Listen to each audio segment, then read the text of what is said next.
Alright, how's it going, everyone? Um, Welcome back. I don't actually know what I should title this stream, but I'm gonna be doing some light sketching again.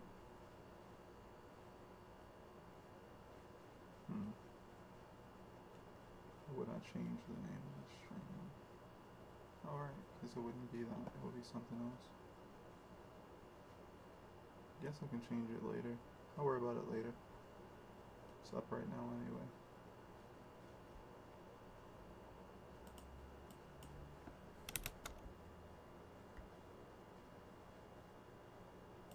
This will be 18.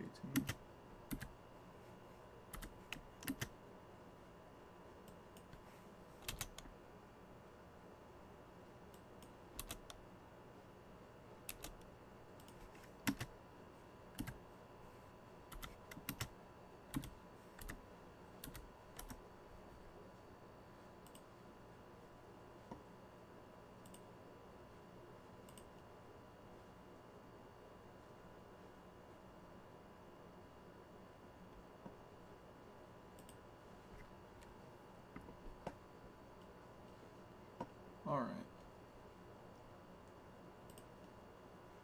Hope everyone is doing well today. As you guys can see, these little bit of shapes I have on the screen, I've been doing a bunch of just small sketches of shapes, because I haven't really been feeling exceptionally strong when it comes to my ability to draw, so I'm doing a bunch of practice exercises and things. So, you know, a bunch of line work, a bunch of shapes, things of that nature. The other day I did a bunch of faces, a lot of different head drawings or whatever, and that was cool. Don't feel like I really drew much today, but I did do a bunch of shapes.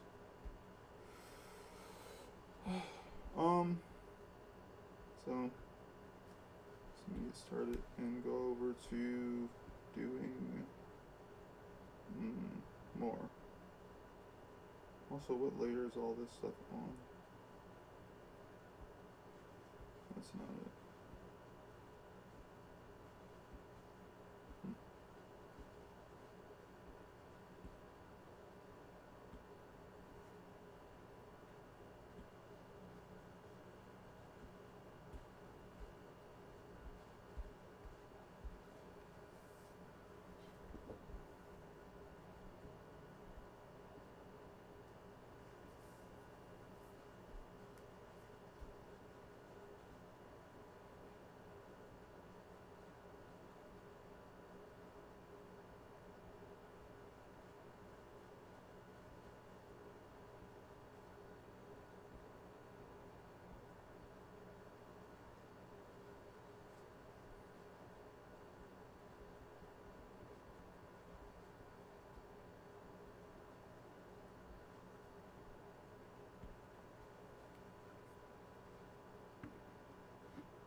That I could see both streams. Hey, how's it going? Watch the watch.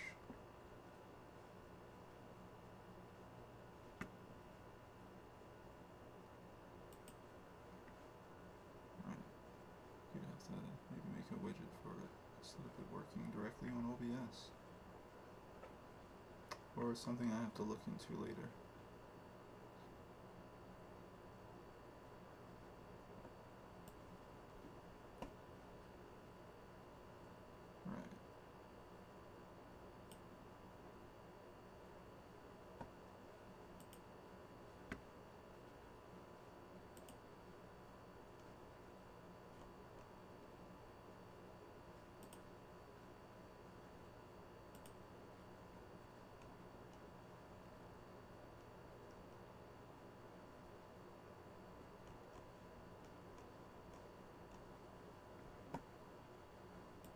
I think I'm going to try and do a little bit of gesture work. Some sketching that way for fun. So I haven't really practiced enough.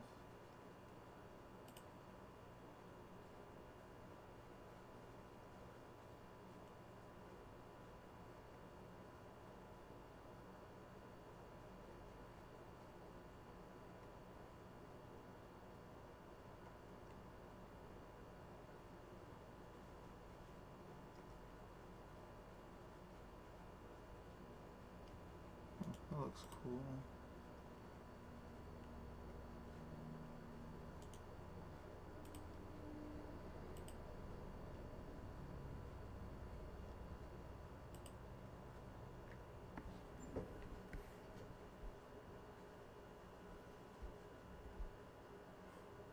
It's actually kind of funny. Almost wish I had more screens. You're good? I'm doing okay. Just trying to get back to streaming and things of that nature. It's been a while.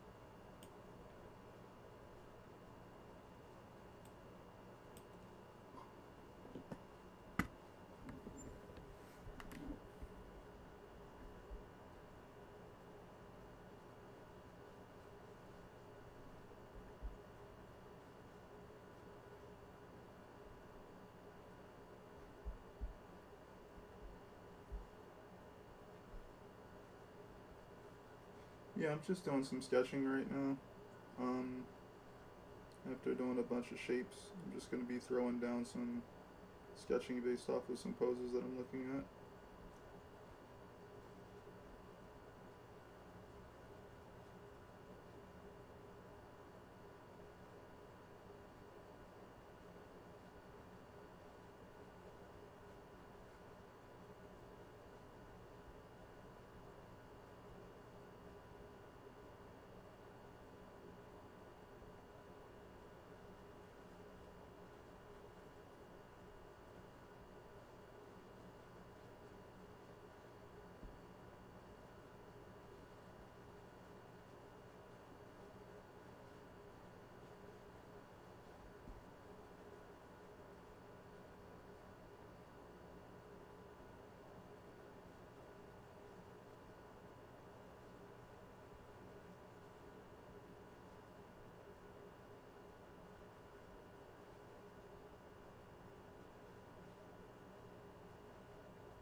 Oftentimes when I sketch, I kind of jump past the neck a lot. Kind of jump from the head to the shoulders and then go down the torso. Then I'll often have to come back and kind of make the neck correct or something.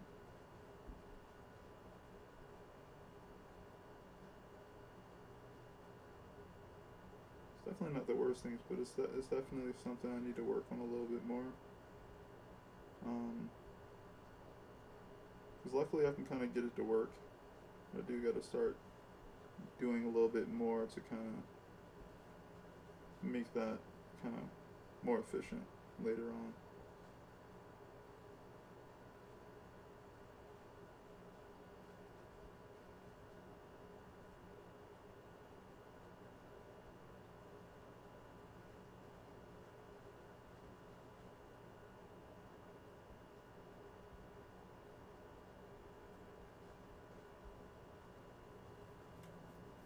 Your lines aren't so straight. Hmm. Um, yeah, it's a bunch of line exercises you probably could look up. Some of the ones that I've been doing for years are from, what is his name? Peter Hahn. Peter Hahn has this old video where he's kind of practicing lines on a board, and he's just kind of doing a bunch of straight lines and circles and other things. And I've been just consistently practicing those.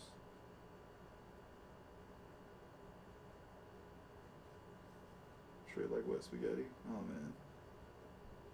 You just gotta keep practicing until you can start doing things more intentionally. Of course, this program also has stuff like this,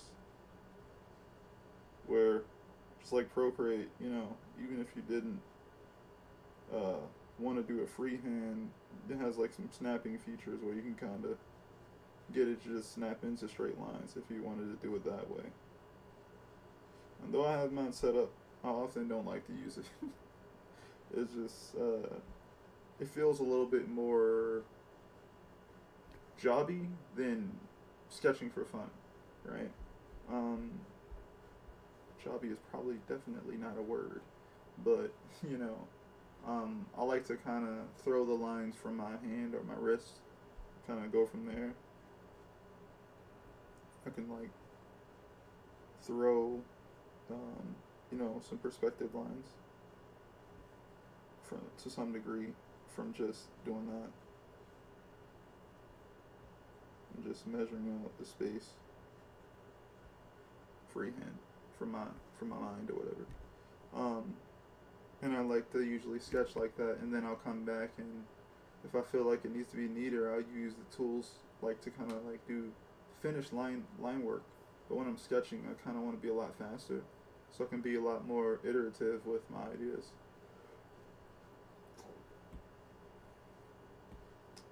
But yeah, if you don't know that video, definitely check out Peter Hahn's video on like line exercises and things.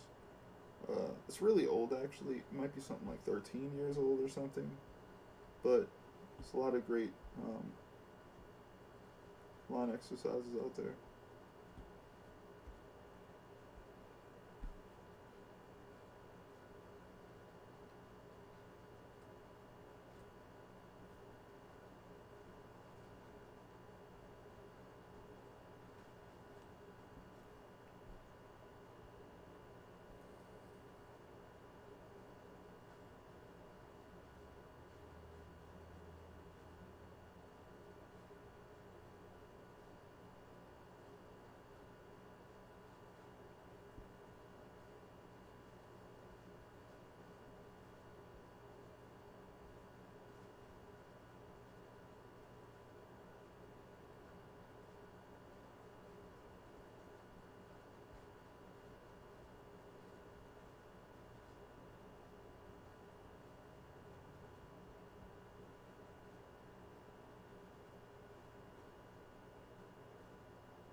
You don't know if you should put your hand on the screen or leave it in the air.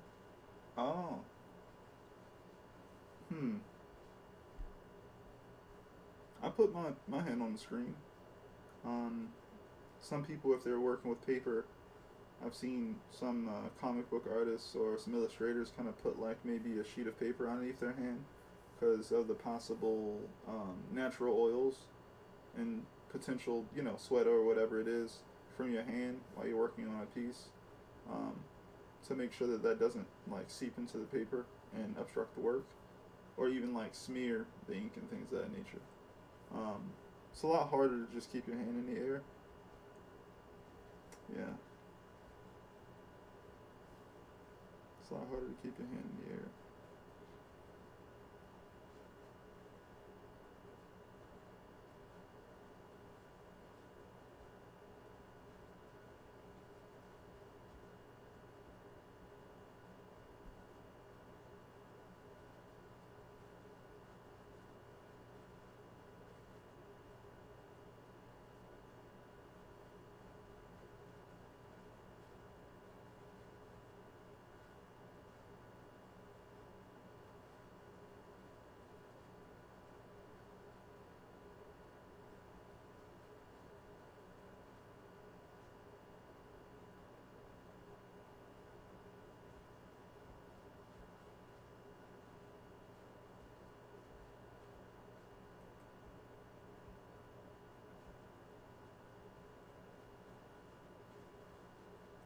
Oh boy, another ad today of someone trying to get me to do something with AI.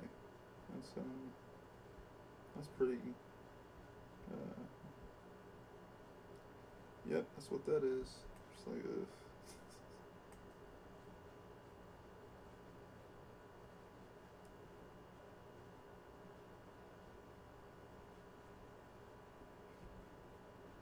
Interesting. I think they used to be just bot things before, but now it's just mainly AI bot ads. So it's like feels very one-sided in that way.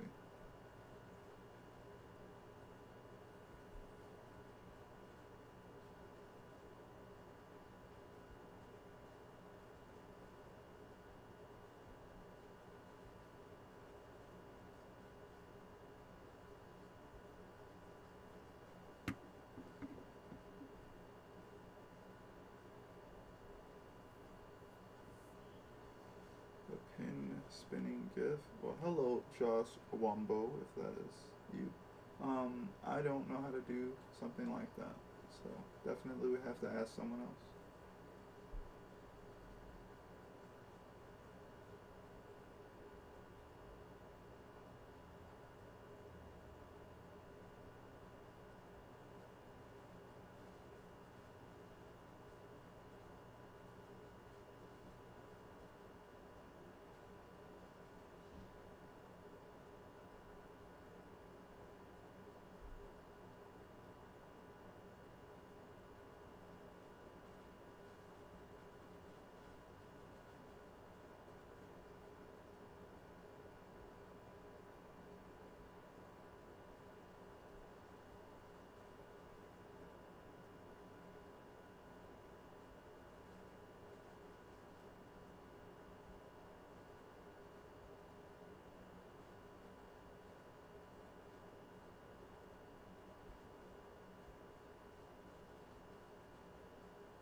Thank you. No problem.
Actually drawing a lot bigger today. Trying to take my time. Dang, I kind of really miss the skill that I used to have. Anywho, so usually, like right now, I'm kind of like doing each body part at one time. What I used to be able to do is kind of do really big shapes and like reach the end of the body in one go. So I probably could only do that if I did it smaller now. But let's say like this was the area I wanted to fill with this person's body. I used to be able to do something like establish the size of the head and then like just do something like this and then kind of just I don't know. It just felt very much like I could just get the whole shape of the body into that area some type of way. Maybe I can do it, but I'm just a lot slower at doing it now. But yeah, that's how it used to be. Struck as a very interesting lean back arch situation going on.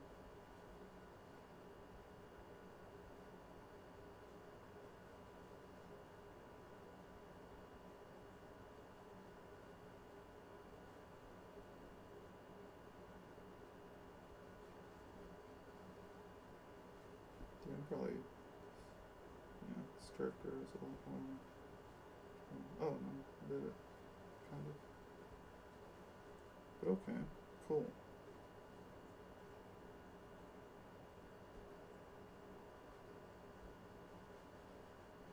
Something like that.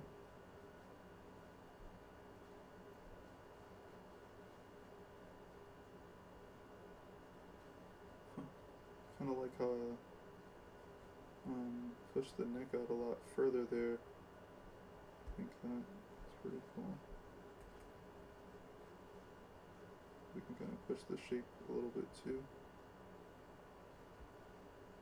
So as I get older, I've been kind of just really appreciating more exaggeration other than just realism.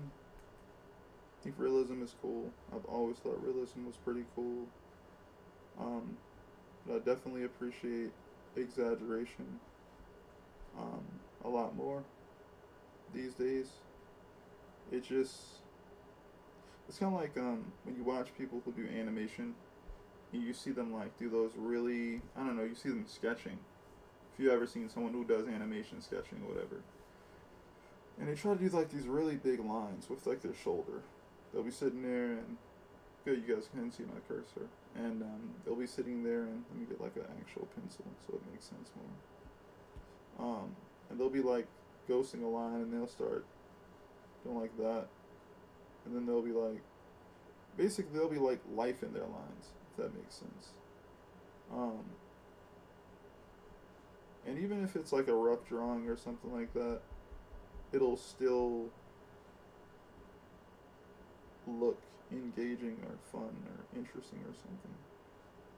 Um,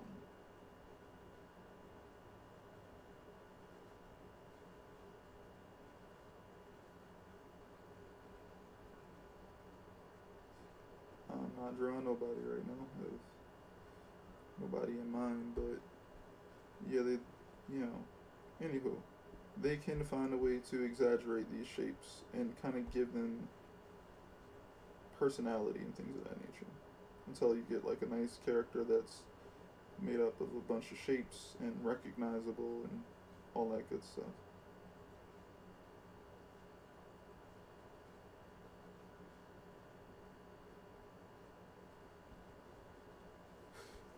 And I think that's pretty dang on cool. I think that's really cool to kind of be able to do that.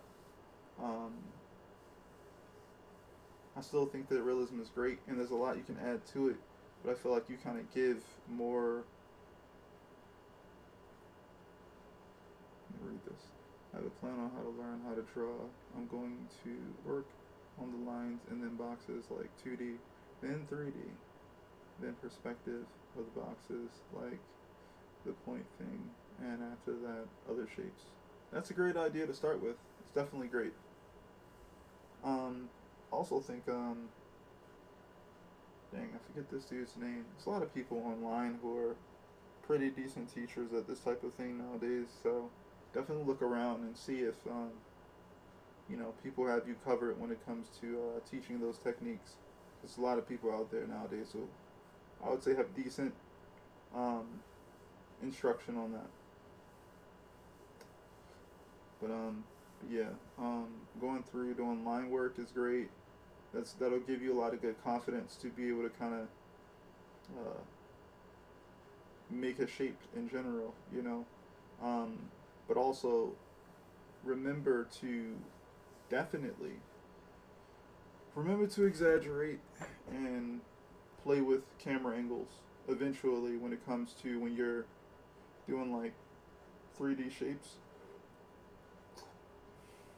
Um, that way you don't get stuck in rigidity and solidity, right? Where it's kind of like, when you want to give something, obviously like more life to it, you probably want to not just exaggerate but create more organic lines. So you could also like take a box and then kind of manipulate the box. So you'd be like, you know, here is the box. But then you want to be like, what if I want to give the box some sort of life? So you can make the box kind of stand a certain way. You gotta play with the idea of like this box is moving or something, but it's still a box or something. You can also like make it expand. You could like, you know, like do stuff like that. I'm trying to imagine in my head now how to do that. Yeah, like play with the shape. Yeah, like exactly right. Like those types of things be really fun to kind of like mess around with. Um, Kind of like personifying, yeah, molding different techniques and stuff like that. Yeah, exactly. Because yeah, that stuff like that exists, and that's all these characters end up being. You start drawing like um, cross contours along these shapes, and then you'll be able to kind of play around with not only like perspective, but also when you want to change parts of that shape and make it expand and then make it smaller. Then when you see something you're analyzing, you'll be able to throw cross contours around it and kind of analyze, you know, what's happening to that shape in perspective and things of that nature.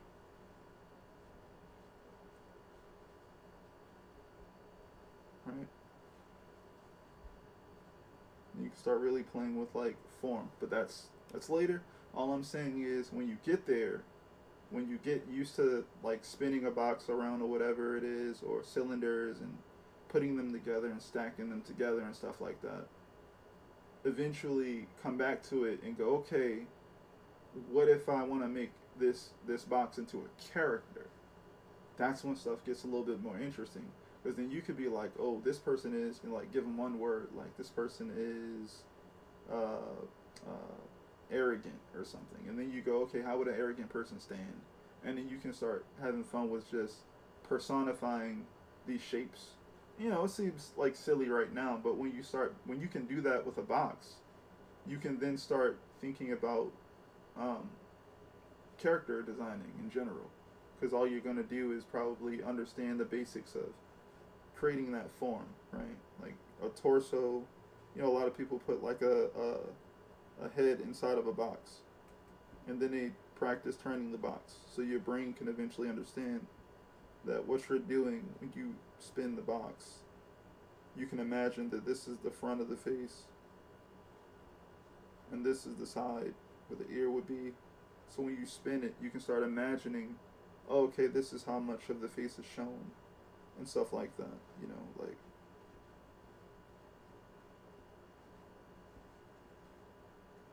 So now the top part of the face is all the way up there, or the face is smushed down, you know, whatever it is.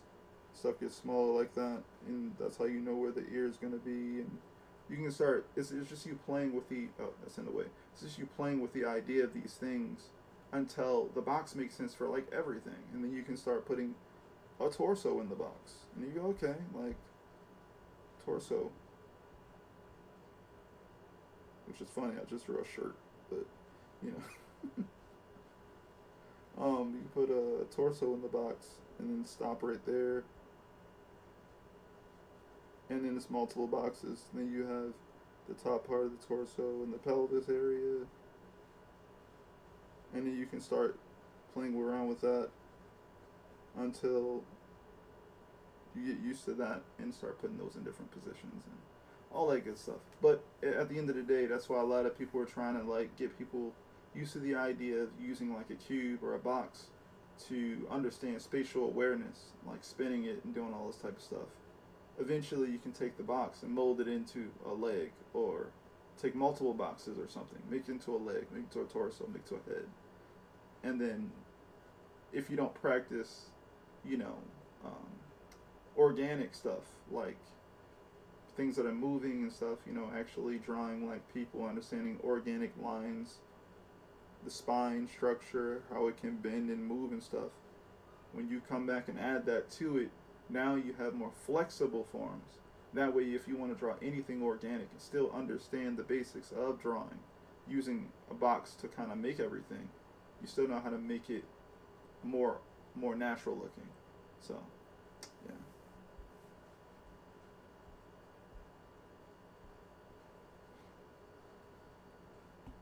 definitely have fun practicing.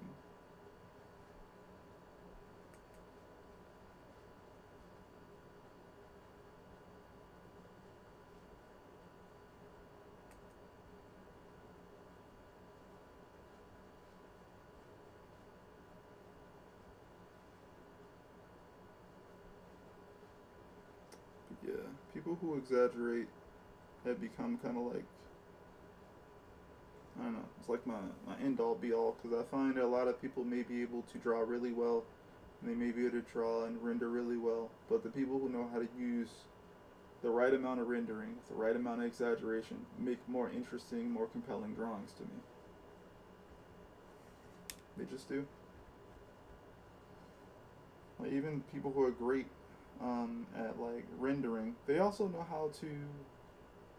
The word isn't exaggeration here. It's they know how to change the proportions of the character to really play with emotions and stuff. You want to make a monster, you're not going to draw me a regular guy and try to make them scary. You're probably going to expand the proportions of the arm, the neck, or the head shape, or whatever that is, and make that, you know, abnormal. That way, when you see it, you go, you know, even if you saw it in shadow, you'll go, something isn't right here.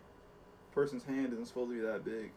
You know, someone's teeth aren't supposed to be as large as my head. You know, something feels off here. You know, what I'm looking at is potentially a person, but it doesn't fit the shape or it doesn't fit the mold of a person that I've ever seen. You know, so you've exaggerated the proportions of the character now, so it doesn't fit within the, you know, the mental understanding. Yeah, exactly, right. So it's like, okay, cool, like, you know, amazing artist who's really good. The mother things, the mother things. Yeah, it's like, yeah, I don't know. It's just, it's an interesting concept because where, you know, I see a lot of people. Oh, the stuff I liked when I grew up actually had a lot of exaggeration and stuff like that in it. Some of my favorite animations, you know, when it comes to, let's say, Third Strike. If you know Third Strike, has some of my favorite animations in it because of how snappy the characters feel. It's not just that bounce effect of like Ken and he's in his stance and he's just bouncing up and down and the cloth is coming down slower. I forget what that's called. I don't think it's drag. It might be something else. But follow through. I think it's follow through. Where clothing kind of has a little slower time getting to where the action that's pulling them down goes to. Anyway, it's that snappiness of like when they throw a kick and then their leg comes back or something, or the punch happens, and then there's this extra. This thing happens in animation that if you saw it in a drawing, it wouldn't make sense. They might be breaking their limbs or something like that. But it has such small amount of frames that it's not something you see, it's something you feel. The difference is when you see that in like a drawing that's like not moving, well, you kind of have to kind of do it in front of people, like where you have to exaggerate in front of people and be like, this is the drawing, this is what we're seeing. Like, here's this picture I drew of this guy throwing a punch. And like, this is me drawing it from a photo. But if I was gonna draw someone throwing a punch, I wouldn't draw it like that, personally. This is just me copying what I'm looking at. If I was gonna draw someone throwing a punch, I'm gonna exaggerate that punch being a lot larger. Because the point of what I'm looking at is this guy throwing a punch. So I'm literally making a choice going, I want you to look at this. I want you to see this coming. I want you to kind of feel it. I want you to feel like you're about to get hit as the viewer.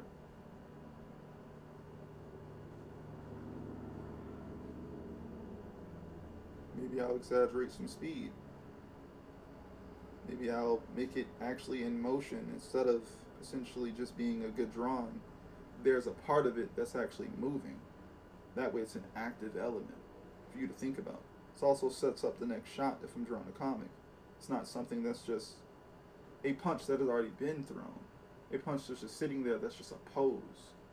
You know, like I would actually try to make you feel like, you know, if it's a character, or if the if this character in front of this, they might want to get out the way. I want to emphasize the damage it could cause. I want to set up the shot to kind of get you to think about what happens next. So that's what I would do. But that's the type of exaggeration I'm thinking about.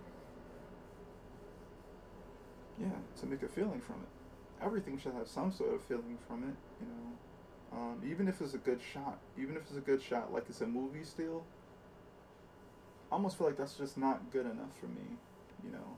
If it feels like I'm looking at something that could have just been copied or someone could have just taken a picture of it, there's got to be something else for me to like about it.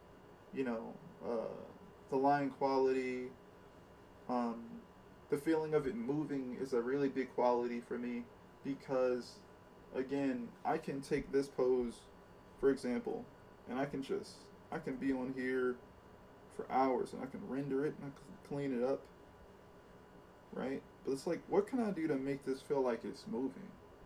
What can I do to make it feel like this isn't a statue? This is, if you will, a living statue, right? A guy's work that I don't actually look at, but I know this is like it's a funny little, like, if you've ever seen Baki the Grappler, the lines that make you feel depressed, don't be depressed. You gotta have fun. You gotta find a way to have fun with your line work. Honestly, it's a marathon. It's not a sprint, and everyone's at different locations in their own little art journey. You know. But yeah, if you've ever seen Baki the Grappler, he used to do a lot of rendering with the tone and stuff. He would almost have like 2 shadows and a highlight on those forms, while having that amount of detail in the shading. He would still make sure that those outlines are nice and thick, and they had these like this taper to it. It would be like, where's this arm? It'd be like, oh, pencil change.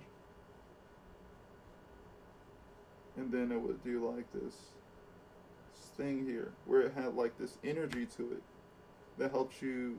And this is just the outline for the arm. Inside the arm, there might be little details like double lines or little lines like that or whatever. Why am I doing this arm right next to this other arm? But there was stuff like that, regardless of the shading.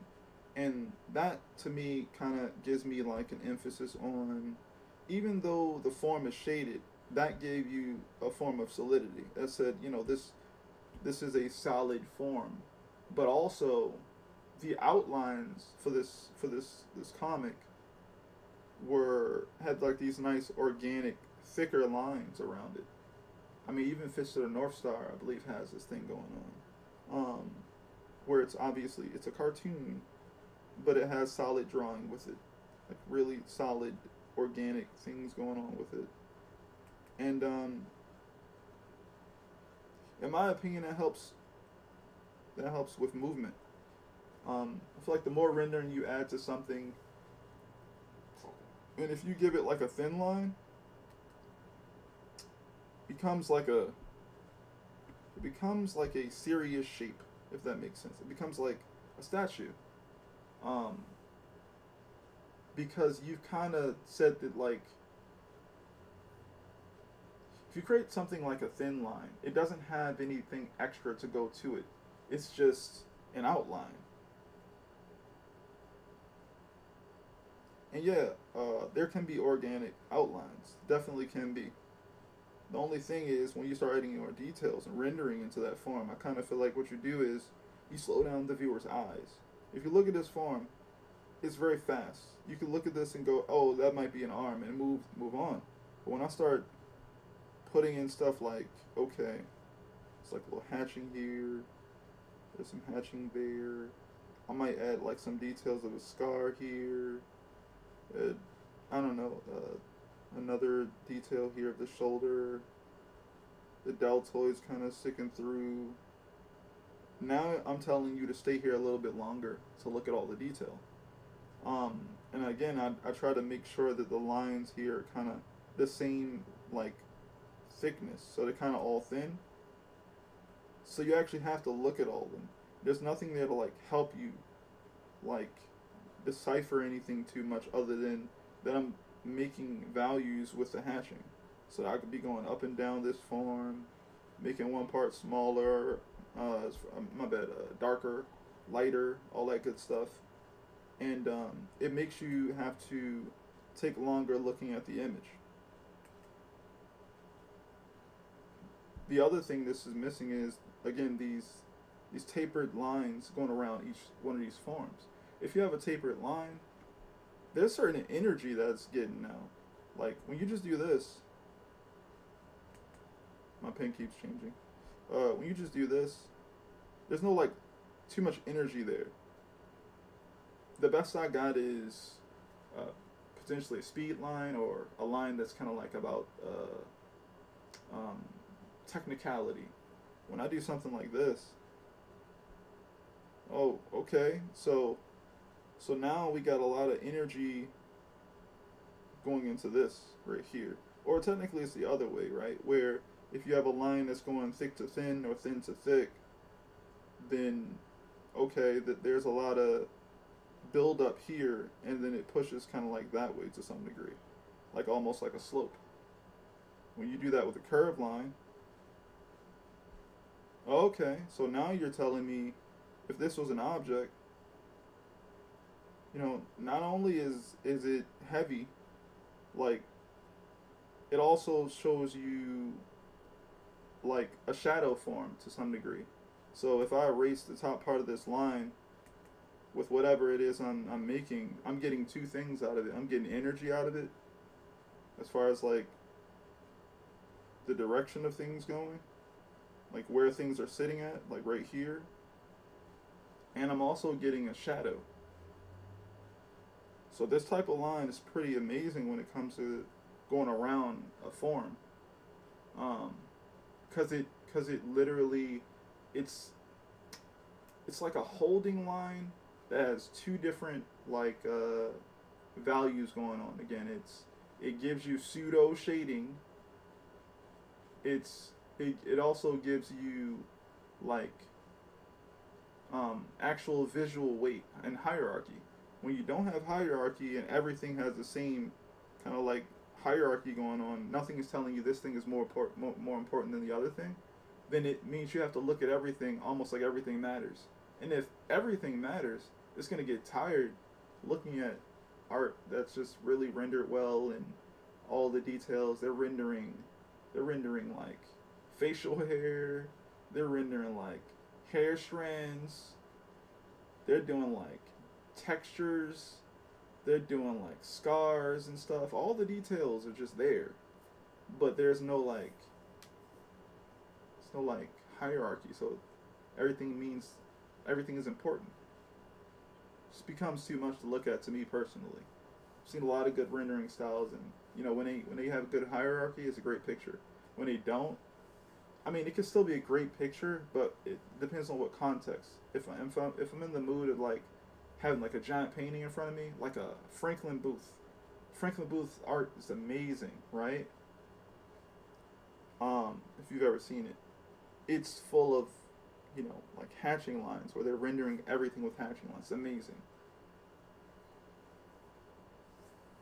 But I'm thinking if I saw it in like a comic context, if I was looking at like characters and stuff like that, I think it would just be a little hard to make it through that type of storytelling because I would be more focused on just looking at the art and I wouldn't move forward from the panel.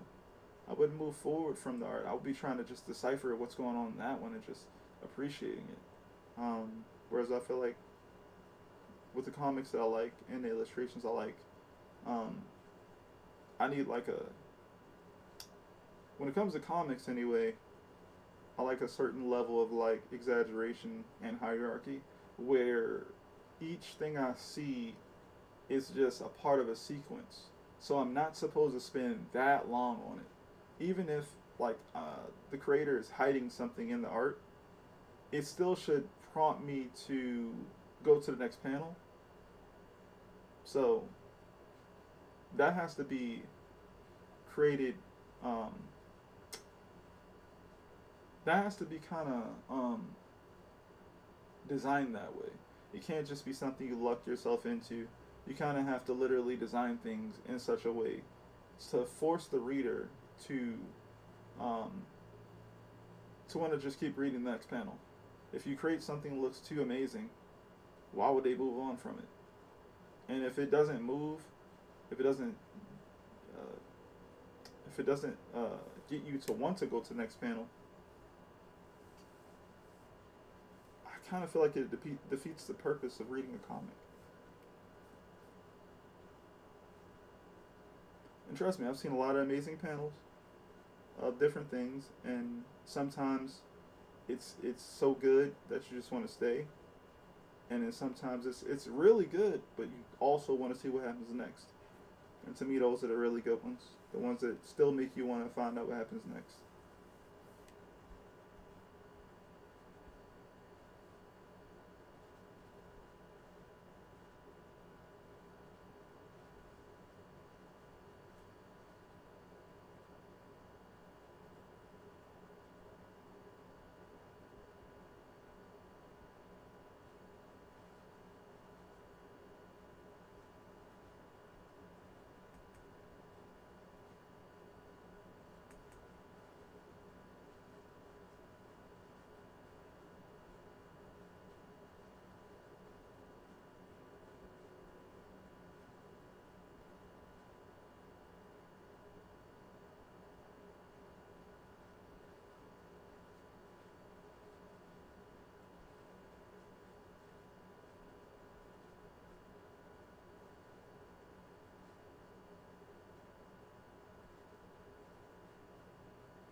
If everything matters, nothing matters.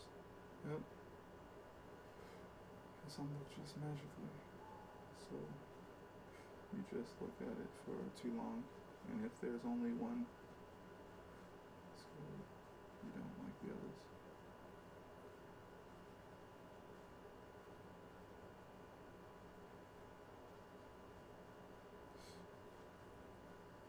Yeah,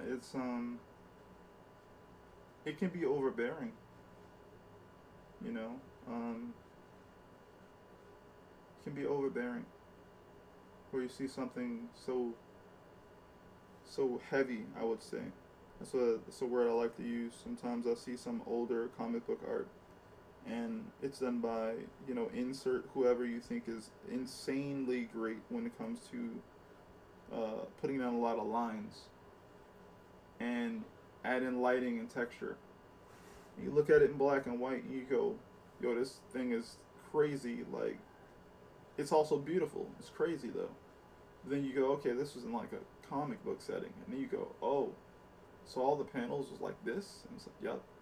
And you go, this is amazing. I would love this as an illustration because it makes more sense as an illustration. But when you see it as just a panel, again, the job of any panel, in my opinion, is to move the story forward and to also get you to go to the next panel. So, sometimes it's also heavy on my eyes. Like, if you have to look at like a black and white photograph, or my bad, a black and white, rendered piece of art, and you're looking at all these details and all these textures, sometimes you don't get to see everything well. Sometimes it's not made well enough. It's like, it's not great when it comes to graphic design. There's too many textures that touch each other, and then it gets muddy. It becomes just gray to your eye. There's a bunch of just details that don't make sense. And we're talking about some of the masters of the medium type thing. Even worse, if you've ever seen some of these masterpieces that do look amazing in black and white, and they get a colorist on it back in the day, they would muddy up some of the values of what they were looking at. I've seen things that I thought were just completely black or something, and then I saw it in the actual black and white and was like, wait a minute, that character was in the background? Or wait, that was a tree? Like, what happened? And it's just, I wonder if like they just didn't know what to do with so much to do on a picture that they just couldn't figure out how to make it work for their schedule, or the process it was working in. I don't know. That's why I almost feel like simplicity is just, to some degree, sometimes just better. Like, even when you know you can do details, you gotta find a way to simplify those details, in my opinion, to some degree. Or have a balance where, hey, I'm gonna be detailed like this percent of the time, or this percent of the drawing.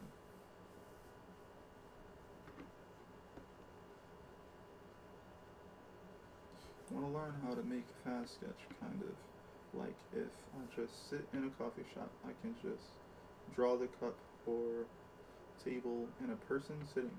Not like no details, but not so much that it takes 3 hours to make. I believe you can do that. I believe you can do that. That's definitely a doable thing. Um,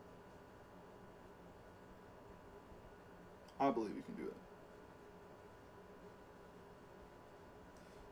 Just depends on, well, it doesn't depend on anything, honestly. You just gotta put in the work or the time. Sorry, my English is not good. No, your English is fine. No, I just gotta put in some work, you know? It just takes some time. The other cool thing is the more you're familiar with doing any specific subject, the more you'll be able to approach it.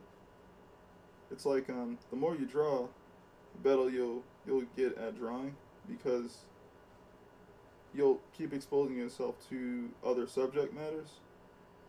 Like, for example, I practice drawing a lot of people, more than probably everything else. But there's still stuff that's way harder to draw as people, because, like, some people could be laying the way you've never tried to draw someone lay, and you might not know where to start. You know, you'd be like, oh, this is pose that this person is in, and you're like used to seeing them stand or have one leg up or do whatever, and this person is like bent like Yamcha, but like worse, you know, in an awkward position. It's just like from this weird angle, and you just like, wait, what? What's going on? Why is the leg up there and the neck bent certain way and the arm twisted around? You be just sitting there thinking to yourself, first of all, who made you get in this pose? It's like, who? Why are you positioned like this? You know? And then you just gotta sit there and go, I guess I'm gonna try to draw it. You know? And those ones are gonna, like, it'll be fun because you've never tried to draw something like that before, or you haven't had enough time trying to draw something like that. Right? Who made you do that? Like, what? Like, did someone say, "Oh, you're easy to draw," and then you're like, "Oh, I'm easy. Oh, my poses are easy. Okay, I got you." And they just started, I don't know, like contorting their bodies in different ways, and you just sitting there like, okay, and he's like, "Oh, cameraman, take it from this weird angle." Yeah, they'll never be able to guess what they're looking at. It's gonna take them, 5 to 6 seconds to figure out where all the body parts are positioned and why they're like that before they even start putting a pencil on the paper, And it's just, again, it's good to kind of be shown like poses like that, because it'll get you in the headspace of being like, I still have different poses I'm just not good at just yet, and this is also a learning experience. Another good thing is allowing yourself to quote unquote try to go in that direction, but I would say you're course correcting every time you put down a line. You're not trying to do it in one go. You're trying to find it. You're trying to find the shape. You're trying to find the position of the leg. You're trying to find where all these things actually are. And then you're going to keep going until you, I guess, through the allotted time you have, are satisfied with what you have. But yeah, you're not trying to do it in one go. You're trying to find it. And these are searching lines, right? That's why it's like not done in one go. Like, even if I were to keep my pencil or my tool on the paper, I would still be trying to like figure out how the pose is. Like, okay, let me try and see if I can get this going. Okay, I messed up the leg a little bit there. Okay, I'm gonna travel up here, and I need to put a line here. Okay. Okay, I didn't, and so, I didn't push the spine enough. The character is with their spine kind of like bent like this instead of being like laid back. So I needed space for that arm to kind of hang down like this. But the point is to like see it. You're trying to see, and you're trying to find where all these things are, and you're just using line to do that. You can do it with shapes. You can do it with all types of things. And then my favorite part is you can kind of push it, where if you're working digitally or even when you're looking at it, you can go, okay, I see a person. Maybe you see a person in a pose like this. Instead, you wanted to have them in this type of shape, this type of arch. So you would change that pose to fit how you want them to be, emphasizing how you want them to be seen, or the feeling you want to give off from the pose. Right? And that's when you start kind of learning more about, well, how all that works in general, but also kind of making your own decisions based off of what you see.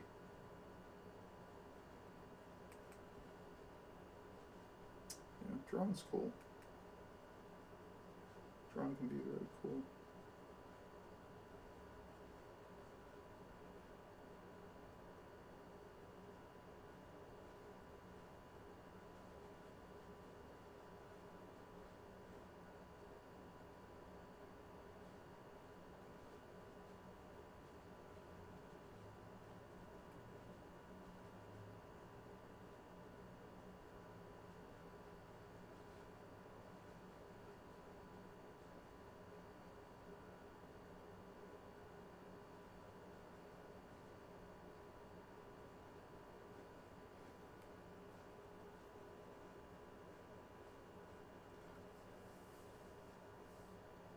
I'm sorry.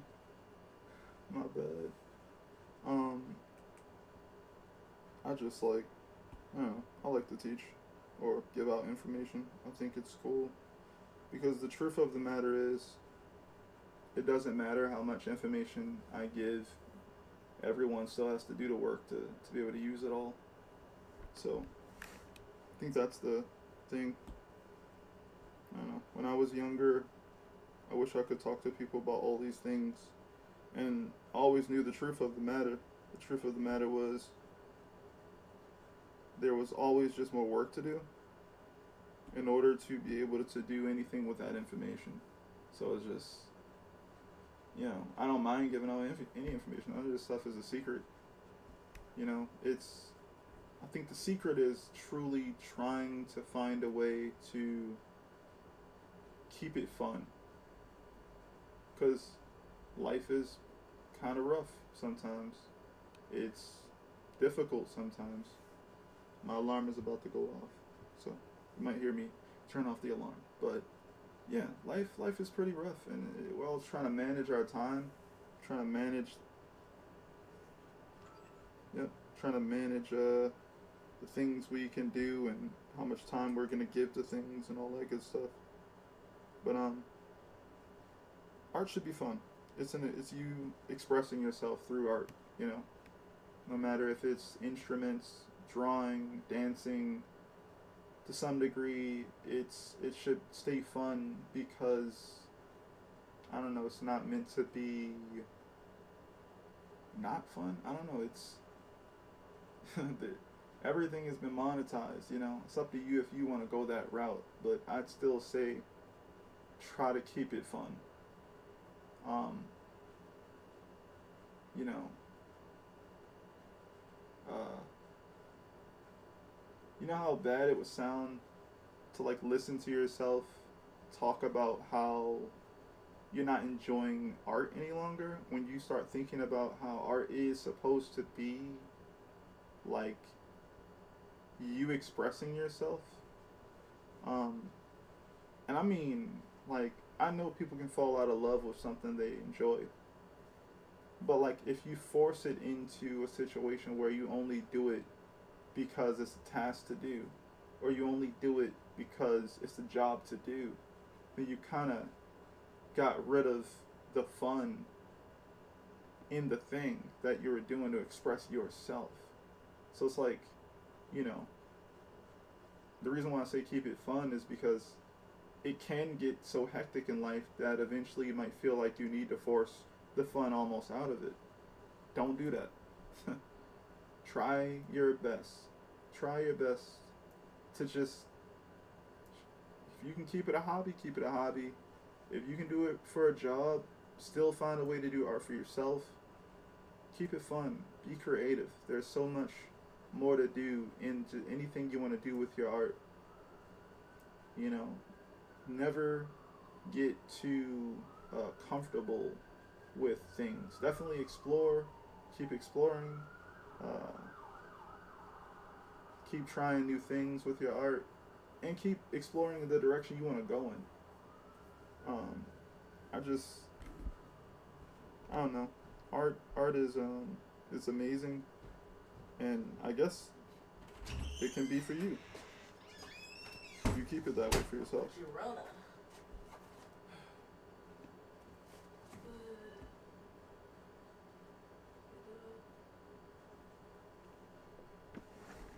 One moment.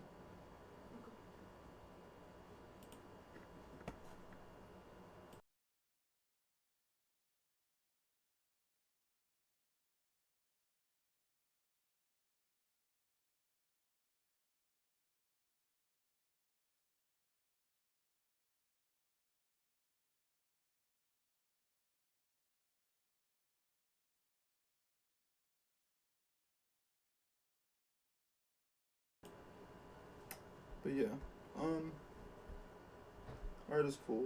Art is fun. Definitely keep it for yourself to some degree. Um, doesn't have to be for others all the time. And even if you do monetize what you do for art, just never forget like what was cool and compelling about it beyond it being a product.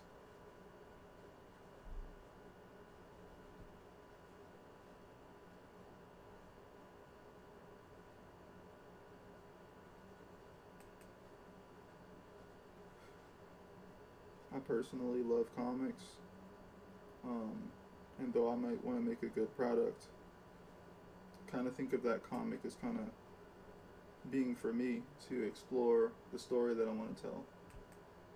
And sure, there might be things that I do for the audience to enjoy the comic more, but I kind of look at that as for me too. Um, there's still joy in that. I can still find a way to enjoy that. Um, that type of action, that type of service for other people.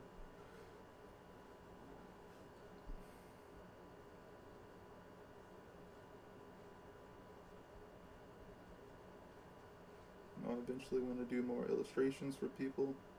I just gotta see that I can do it again after the struggles I've been having with my arm or my hand or whatever. But again, I seem to be able to do a lot more when I draw small. Just trying to draw big is difficult.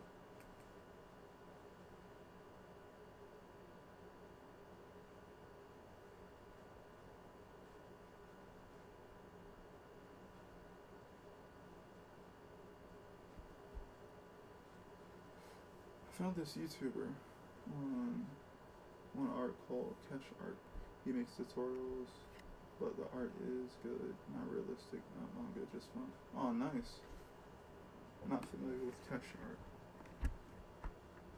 Definitely could look into that.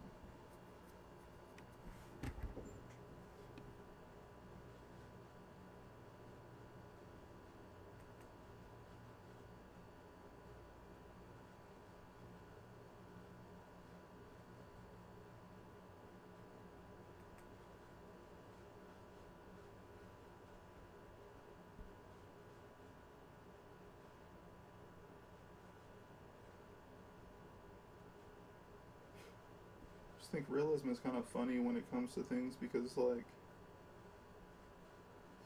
it's funny because the moment you start to see that, like, all these people are using a form of stretching reality, that's when it's going to make so much more sense to you.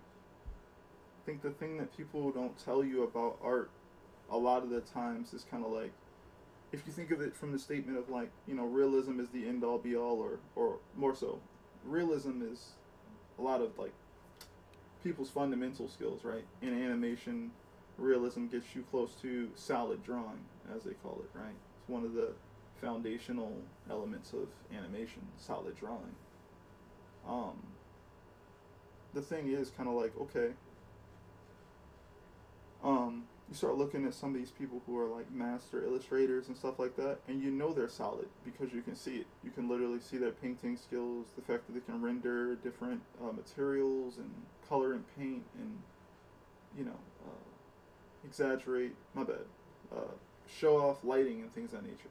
But the moment you see that, you'll start thinking to yourself, let's see, if you will, what photo references they were using at the time. You look at the photo reference and you look back at their drawing or their painting. And you look back and forth and you'll start to see it. You'll go, this isn't exactly the same. Something is different here. You'll find out that the lighting is different. And you go, well, why is lighting different if this is the painting or this is the photo they used for reference? And you go, oh, they wanted it to be different. So they found a way to get it to look realistic enough for me, the viewer, to accept. Oh, okay. This lady's proportions are off. This person made the torso longer or shorter, or the legs longer, because this person's legs aren't actually that long in this photo. And then you go, oh, like, the person who painted this wanted to, emphasize these things here. So in order to emphasize them, they exaggerated them. They made them longer, shorter, waist smaller, bigger, whatever it was. They're taking and fabricating or changing to get a certain emotional reaction out of the person looking at it. They're doing that for everything. The lighting, the stylizing, not just what's there, but what's not there. They're choosing all these things. The thing that people don't tell you is, despite how good you actually draw, you're also designing. So I've been learning a lot, in like my later years. Design work is kind of like more important than everything, because when you design properly, you don't waste anything. You put things there for a very specific reason. The line you use has to work with all the other lines you used, or it could become a tangent. You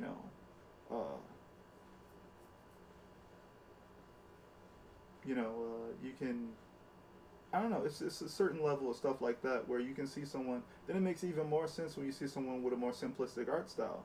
But then you think to yourself, this person had to design their simplistic art style to mean something different from that other guy's simplistic art style. What are they emphasizing in their stuff that the other guy isn't emphasizing? Like what does this person kind of built their style to be versus what this other guy did? And that's where you kind of figure it out, in my opinion, where you go, oh, I want to draw, like, pick out your favorite, 3 artists. And then you have to think to yourself, how do I make my stuff different from those guys that I'm inspired by, yet also could, like, stand next to them as being like, yeah, this is influenced by them, but this is the direction I'm going, and why? Because I like these things, and by emphasizing these shapes, I can make those things look cool. And if I don't emphasize those shapes, it will look weird on that other art style, because it's not designed to stand out that way in that other style, So it's not just designing a character, it's literally understanding designing itself. That's the thing that I think a lot of art tutorials won't really teach you. They'll tell you, learn the fundamentals. And that is a big battle, yes. But once you start doing that and getting past that a little bit, you'll never truly pass it, because all the art, despite all the different mediums, you're always going to be using the fundamentals to do those things. All the fundamentals to render, to understand how to do straight lines, curved lines, and proportion, perspective, composition, graphic design, you know, color theory, all that good stuff, patterns. Yeah, all those things. But then it's like, okay, you know them now. Now you have to manipulate them. Now you have to play with them. Now you have to know when to do them, why to do them. And if you don't practice that, all you know is a bunch of fundamentals that like you could draw, but you can't really like make your own character that well because you might not have understood the whole like learn the fundamentals so you can know where to break them. And the reason why you know how to break them is because you're designing. And when you know how to design, you know which rules to break because you know that everything is there for a specific purpose. So then it comes back to what's the purpose? You look at a painting, you go, what's the story? What's being shown here? How do they want to show it? What are you getting from this photo? What are all the different ways that they wanted you to know this? Do they want you to feel sad and lonely through the composition? If you drew down a composition of this thing in black and white, does it feel like isolation? Oh, it does? Cool. All right. Now you drew a character in a very specific shape that's different from all the other characters around them. Does that also emphasize isolation? It does? Great. It's two ways they showed you isolation. And then they painted it and rendered it, right? And then they made sure that the color scheme is also, different for the character they want you to pay attention to versus the other characters in there. Contrasts, isolation, consistently in every different way that they could to kind of really force you to see it, even on multiple different levels. And then now you have this complete painting. A lot of people see the details. They go, oh my God, look at the different painting strokes they used. And, oh my God, look at the vibrant colors they used. Like, yes, uh-huh. And you start looking at the outfits the characters are wearing or the background or how unrealistic that sky is. And you start putting it all together. It's a whole story of, sure, you can go, oh, this character, this person is this individual. You can give all this story, but even without all those details of those words, you can just literally start breaking down a picture regardless of whatever story someone wants to write down next to the picture in like a museum and start deciphering it going, oh, this whole thing is about the feeling of isolation. And that's what you're supposed to do with the fundamentals. You're supposed to use them to emphasize exactly what you're trying to get across.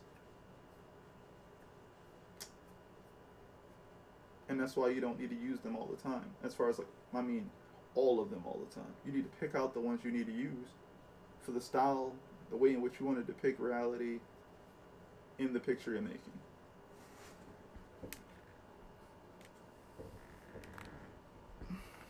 But yeah, I'm going to stop here today. Thanks so much for coming through and checking out my stream. I appreciate it.